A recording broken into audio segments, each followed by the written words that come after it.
Halo teman-teman semua, selamat datang lagi di Bisa Trading ya. Hari ini kita akan bahas mengenai pergerakan XAU USD di minggu depan ya, yang artinya itu memasuki kuartal kedua dan memasuki juga awal bulan baru ya di bulan April. Dan untuk hari ini teman-teman kita akan membahas mengenai beberapa data-data dan sentimen-sentimen untuk minggu depan ya. Jadi kalau teman-teman lihat di layarnya ya, ini adalah entryan kita kemarin ya, kita ada buy XAU di 3035 3038 ya, kita berhasil take profit hingga 300 pip ya, 200 hingga 300 pip. Dan di hari Jumat kita juga ada entry buy ya di private channel kita, yaitu kita dapat profitnya sekitar 170 hingga 200 pip teman-teman ya. Selamat kepada teman-teman yang udah entry bareng kita, dan selamat cuan juga kalau teman-teman hold nih ya kemarin dari area key level 3035 3038 sampai ke atas itu ada 400 pip teman-teman ya. Ada 400 pip. Kalau kita tarik ke atas nih ya, eh, rentang harganya dari bawah ke atas itu ada sekitar 400 pip teman-teman ya, atau sekitar 49 poin ya. Jadi lumayan banget nih kalau teman-teman hold, dan selamat untuk teman-teman yang udah hold ya. Dan alasan kita entry buy itu sebenarnya cukup simpel teman-teman ya. Jadi kalau teman-teman perhatikan di sini sudah terjadi breakout ya kan. Harga breakout juga key level kita di 3035 dan 3038, baru kita entry buy. Sesimpel itu aja. Karena apa? Karena kita lihat ya potensi untuk rally-nya lagi ini ternyata masih kuat teman-teman. Karena apa? Karena ada data sentimen teman-teman ya. Jadi kalau kita turunkan ke H4, kalau kita naikkan ke H4, dan ini kita hapus dulu ya.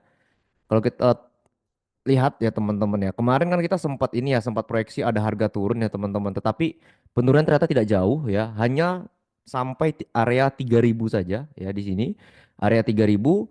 Kemudian harga bereaksi ya, dan di sini terjadi yang namanya breakout teman-teman ya, di sini terjadi yang namanya breakout. Dan breakout ini membawa harga emas naik ya sampai ke area 3085 ya. Jadi yang sell kemarin kayaknya sedih ya. Kenapa? Karena banyak terkena stop loss karena ya beranggapan bahwa harga ini sudah mulai reversal ya. Kalau teman-teman lihat juga dari H4 ya, ini manipulasi banget ya teman-teman. Ini ada ya perubahan arah tren ya di minor time frame-nya. Di H1 M30 ini kelihatannya harga mengalami yang namanya reversal. Jadi target rata-rata trader itu sebenarnya teman-teman itu ada di 2980 atau di area sini 2940 untuk yang sell. Ya, jujur-jujur aja kita ya teman-teman, karena saya juga sempat berpikiran seperti itu sebelum kita memutuskan untuk buy. Jadi harga yang all time high ini ya, market yang all time high ini biasanya akan mengalami pullback atau penurunan yang cukup dalam ya, sekitar 300-500 pip itu nggak kemana ya. Kalau misal kita entry di 3054 ya, minimal ke area 3000 atau 2900-an ini masih masih possible, tetapi ternyata ya harga turun cuma 500 pip ke area 3000, kemudian harga reversal ya, naik lebih tinggi teman-teman, dan sekarang 3085. Nah inilah pentingnya kalau teman-teman itu trading tidak mengutamakan technical saja ya. Jadi teman-teman wajib juga tahu bahwa fundamental itu adalah penggerak market yang sesungguhnya, bukan garis-garis imajiner seperti ini ya. Fundamental itu adalah penggerak market yang pasti teman-teman. Kenapa saya bisa bilang seperti itu? Karena kalau datanya itu bagus untuk emas ya, data makroekonomi, terus keadaan geopolitik, terus dan lain-lain yang membawa bisa yang bisa membawa harga emas itu naik lebih tinggi ya. Mau bagaimanapun teknik teman-teman ya, reversal pattern atau bagaimana itu tetap ya emas akan tetap rally. Kenapa? Karena ya emas itu nurutnya sama data teman-teman ya. Harga itu juga berturut nurutnya sama data, data laporan ekonomi, ya geopolitik, sama tensi global ya. Jadi kalau misalnya teman-teman trading hanya memanfaatkan technical saja, alangkah baiknya nih saran saya ya teman-teman. Teman-teman juga belajar deh tentang fundamental ya, karena fundamental tuh worth banget ya. Karena fundamental itu bekerja banget untuk pasar ya, eh, emas, forex ya, dan beberapa pasar komoditi serta indeks yang lainnya teman-teman. Itu berguna banget teman-teman. Jadi kalau teman-teman mengerti fundamentalnya sedang naik ya, teman-teman akan lebih utamain buy. Walaupun teman-teman dapat setup sell, teman-teman tahu bahwa setup sellnya ini hanya sifatnya sementara ya, dan setup buy ini kita utamakan lebih karena fundamental drive-nya atau penggerak pasarnya itu masih menunjukkan harga akan rally atau naik lagi teman-teman. Oke. Nah, untuk di minggu depan teman-teman, kita mendapatkan beberapa key level utama ya. Seperti area di sini ya, area 3000 ya di sini, ini adalah area support kita. Sorry, ini saya hapus dulu ya. Ini saya hapus dulu. Ini kita perbesar lagi teman-teman ya. Nah, biar teman-teman bisa lihat di sini. Ya, jadi ini adalah area support kita ya di area 3000-an. Lalu ada area resistance yang sudah di break ya di previous all time high-nya di 3050-an, 3060 teman-teman ya. Breakout ya ini clean jatuhnya teman-teman. Maksudnya itu clean itu apa? Maksudnya itu harga ini breakoutnya itu bersih. Ya tidak ada yang namanya setelah breakout harga itu pullback teman-teman ya. Maksudnya itu seperti ini. Jadi harga naik dia pullback dulu baru dia naik lagi ya. Jadi ini adalah clean breakout yang harga naik-naik terus-terusan ya teman-teman. Jadi kita dapat beberapa area support dan area resistance. Terus teman-teman juga bisa lihat di sini ada area support teman-teman ya. Ini support minor ya di 3070, 3000 3070, 3060-an ya. Jadi ini adalah area support minornya. Jadi kita dapat nih beberapa area ya yang bisa kita pantau untuk minggu depan teman-teman. Ini juga ada area support di sini di 3030, 3035 ya. Jadi alangkah baiknya teman-teman menentukan dulu key levelnya ya, baru teman-teman bisa proyeksikan harganya ya. Jadi kemungkinan besar teman-teman ya kita tahu bahwa di minggu depan itu awal awal minggu ya, di awal bulan banyak data-data yang memiliki sifat katalis ya atau penggerak pasar yang signifikan. Jadi kalau teman-teman ya yang udah trading ya, yang lebih dari 1 bulan, 2 bulan, atau bahkan yang 1 tahun pasti sudah tahu bahwa di setiap awal awal minggu, di setiap awal bulannya, yaitu ada namanya non farm payroll ya. Jadi teman-teman non farm payroll ini akan ya menjadi momentum kita ya harga mau rally lebih tinggi atau harga ya reversal turun. Yang artinya harga mengalami koreksi. Itu ada di minggu depan. Dan kalau kita bandingkan ya dengan chart kita saat ini kita punya previous all time high-nya itu di 3078 teman. Sorry 3080 ya. Di sini adalah previous all time high. Ya jadi kemungkinan besar ya ini di minggu depan ya awal-awal minggu ini masih tetap naik teman-teman ya. Ya masih tetap naik ya targetnya paling ke 3100 ya. Lalu harga mungkin akan mengalami koreksi seperti ini teman-teman. Kenapa gitu ke 3100? Karena teman-teman ya kita tahu bahwa di minggu depan itu ada non farm payroll. Jika non farm payrollnya itu nanti sentimennya itu bagus, ya harga akan drop. Itu aja. Dan ditambah lagi teman-teman boleh catat ini ada tanggal vibration date itu di tanggal 10 ya, sekitar tanggal 10. Tanggal 10 itu ada vibration date. Ya, jadi vibration date di tanggal 10 itu kemungkinan besar harga akan reversal ya. Reversalnya naik atau turun ya kita lihat nanti di tanggal 10 ya. Jadi ada beberapa setup yang saya inginkan di tanggal 10 nanti untuk kita entry dan kita hold beberapa waktu ya. Dan untuk teman-teman yang bertanya ya tanggal segitu tuh ada momen apa? Ya sudah pasti ya. Momen yang biasanya membalikkan harga itu adalah momen new moon teman-teman ya. New moon phase ini ya ini biasanya membuat harga akan mengalami yang namanya reversal. Baik itu reversal bullish ataupun reversal bearish teman-teman ya. Jadi tanggal 10 teman-teman boleh catat ya. Itu ada vibration date, kemungkinan harga akan reversal di tanggal 10 atau sebelum tanggal 10-nya ya. Jadi untuk di minggu depan itu target saya masih naik ya sampai 3100. Kenapa? Karena ini masih bullish banget ya. Makroekonomi masih bullish. Yang pertama, yang kedua ya sentimen juga masih bullish ya. Tidak ada alasan kita untuk sell sebenarnya di awal minggu besok ya di awal minggu ya teman-teman di awal minggu besok karena ya pergerakan harganya masih momentumnya masih bullish ya. Even nanti ada harga turun-turun sedikit ya paling kita tetap cari entry untuk buy teman-teman ya.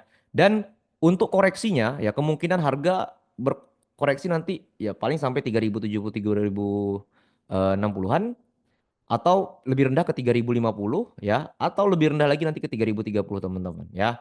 Dan teman-teman perlu ingat bahwa sekali terjadinya taking profit atau aksi pengambilan keuntungan ya dari pergerakan harga emas itu penurunannya lumayan teman-teman.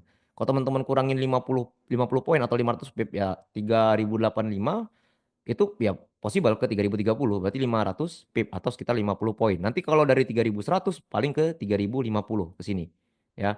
Itu biasanya ya. Biasanya taking profit di emas ini 50 poin atau 500 pip. Teman-teman perlu ingat juga hal tersebut gitu loh. Kalau misalnya harga nanti mengalami koreksi ya, koreksinya itu bisa dalam ya, sekitar 300 sampai 500 maksimalnya, 500 pips. Ya. Kalau teman-teman perhatikan juga di sini ya dari area 3050 ke 3000 pas itu sekitar berapa? Sekitar 50 poin ya atau 500 pip, betul kan? Bisa lebih rendah nggak? Bisa. Tergantung nanti dari sentimennya, teman-teman ya. Tetapi untuk di awal minggu kemungkinan besar dia bullish dulu ya, baru harga akan mengalami yang namanya reversal ya.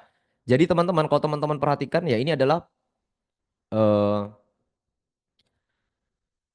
chart ya XAUUSD di H4. Saya lebih suka lihat trennya itu secara garis besar itu di H4 teman-teman ya. Kalau enggak daily ya. Tetapi kalau untuk proyeksi saya biasanya di H4 karena nanti ke depannya kita tetap akan update ya teman-teman, dan kita akan tetap buatkan kontennya untuk teman-teman bisa nikmati secara gratis teman-teman ya.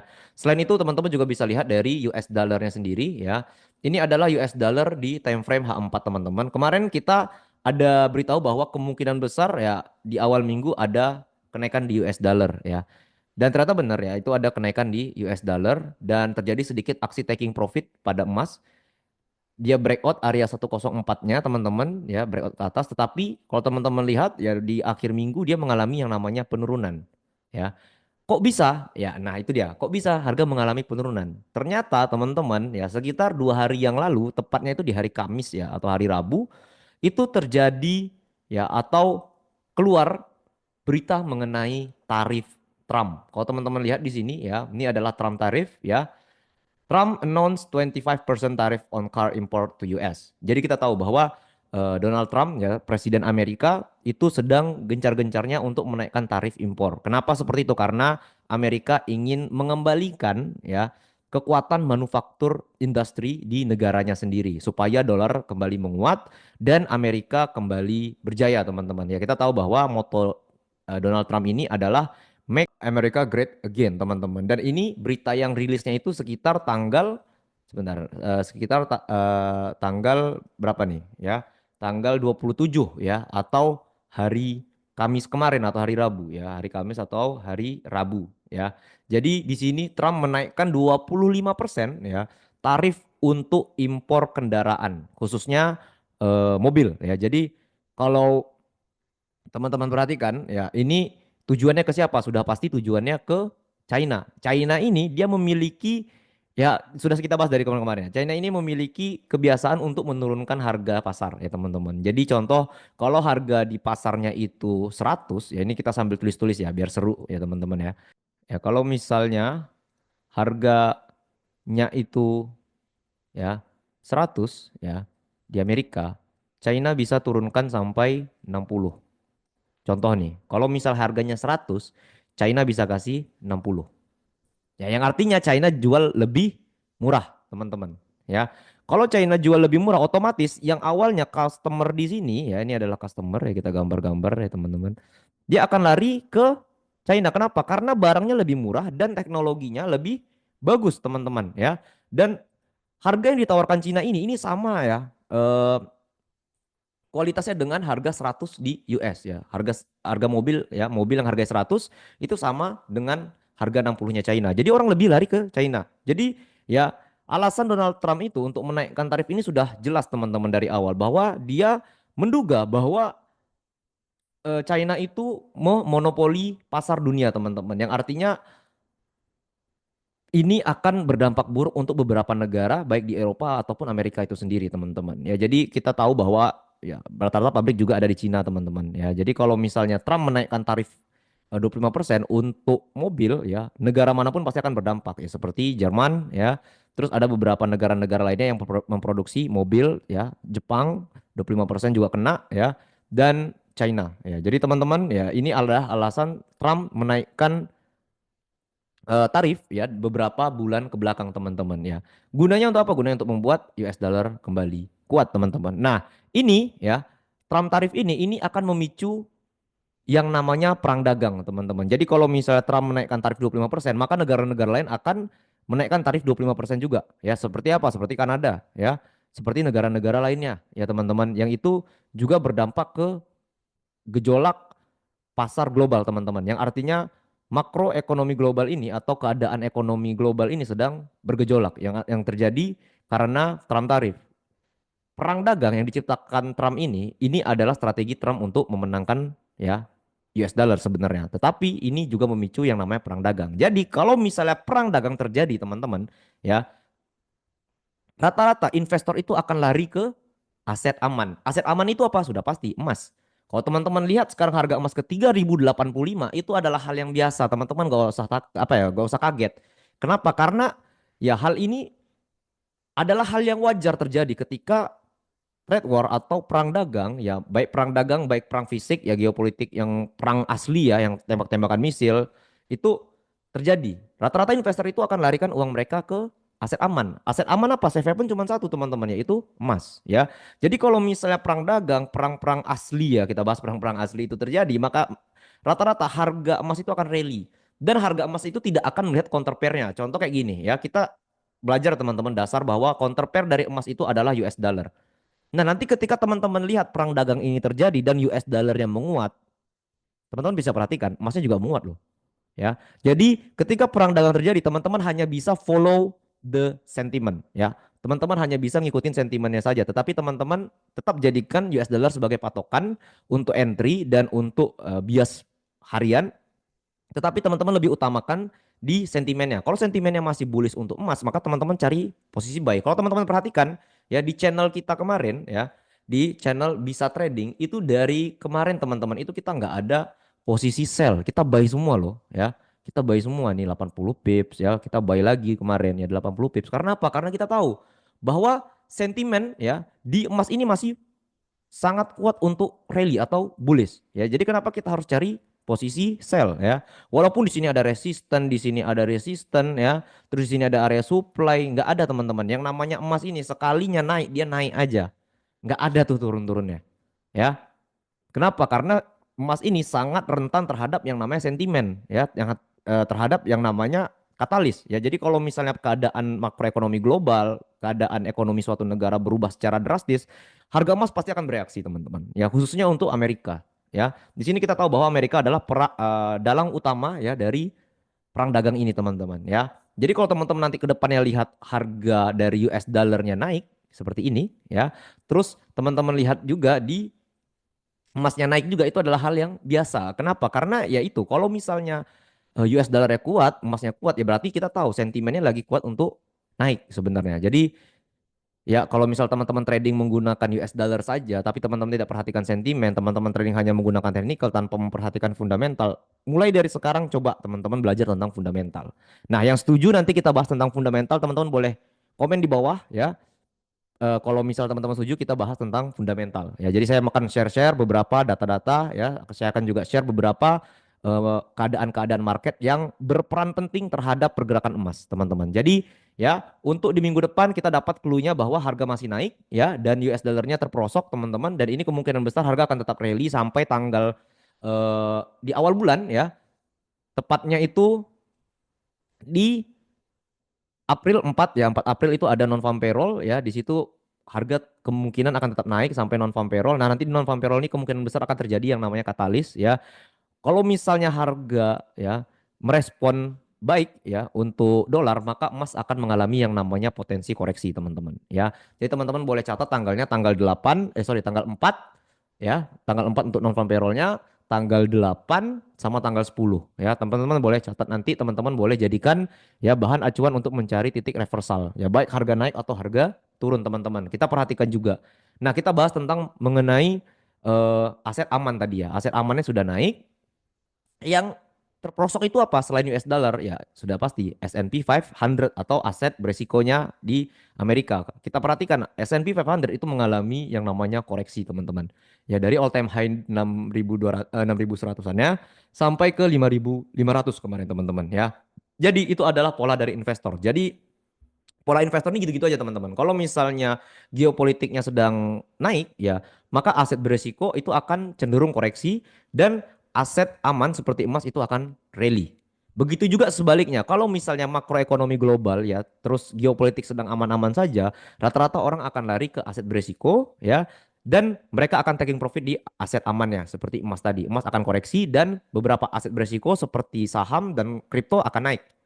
Itu adalah hal yang biasa terjadi di market, teman-teman ya. Jadi kalau teman-teman pahami bahwa sentimen itu adalah penggerak harga pasar yang sesungguhnya, bukan garis-garis imajiner seperti support dan resistance, maka teman-teman lebih nyaman tradingnya. Contoh kayak kemarin deh, kalau teman-teman bertanya kenapa kita buy buy buy aja, ya karena drive dari marketnya itu masih naik teman-teman ya. Ini adalah buy, buy, buy, buy, semua buy teman-teman ya. Kita tidak ada sell nih, buy juga ya. Dan terakhir pun di akhir minggu pun kita buy ya. Di sini ya kita dapat buy di private channel kita ya. Kita buy padahal di all time high. Rata-rata orang nggak mau buy di all time high teman-teman. Kenapa? Karena ya orang-orang takut gitu. Nanti kalau harga turun gimana? Kalau turunnya lumayan nih di dalam. Kalau teman-teman paham sama sentimen ya, kalau teman-teman paham sama market drive, teman-teman nggak akan takut untuk buy di pucuk. Itu aja pendapat saya teman-teman ya. Itu dari saya. Ya kalau teman-teman paham dengan sentimen ya, kalau sentimennya lagi naik maka teman-teman akan buy. Kalau sentimennya lagi turun teman-teman akan sell. Udah gitu doang. Ya. Nah, ini adalah grup bisa trading teman-teman. Teman-teman bisa masuk ke grup kita gratis ya. Saya akan share beberapa signal gratis juga ya. Dan saya juga berikan outlook ya kayak di awal minggu kemarin. Mana deh ya? Ini di Monday ya, kita berikan outlook ya untuk pergerakan market ya. Kita target kita 2.980 tetapi tidak capai. Tetap ya, tidak capai nih target kita nih 2.980. Ternyata harga di 3.000 bereaksi dan lanjut naik ya. Tetap ya, sistemnya sama, kita buy bukan sell, teman-teman ya. Walaupun di sini ada panahnya turun, kita tetap utamain buy, teman-teman. Karena kita tahu market drive-nya itu mengalami ya kenaikan untuk emas karena tarif dari Donald Trump. Dan di sini juga ada US dollarnya masih di bawah ya. Kalau teman-teman perhatikan di sini US dollar sudah mulai naik ya sesuai dengan proyeksi kita. Tetapi kita unexpected ya kemarin di hari Kamis itu ada tarif dari Donald Trump ya, harga turun lagi dan emas lanjut rally lagi teman-teman ya. Ini adalah antisipasi trading kita ya. Kalau teman-teman mau masuk bisa langsung masuk ke Bisa Trading ya. Ini gratis teman-teman ya, karena setiap hari saya akan berikan outlook dan juga beberapa signal gratis teman-teman ya. Semoga ini menjadi panduan untuk teman-teman di minggu depan ya. Dan tetap hati-hati karena trading all time high sangat berisiko ya. Perhatikan risk manajemennya, lotnya juga diperhatikan, jangan sampai overload apalagi over trading ya. See you guys in the next video. Salam cuan semuanya, peace.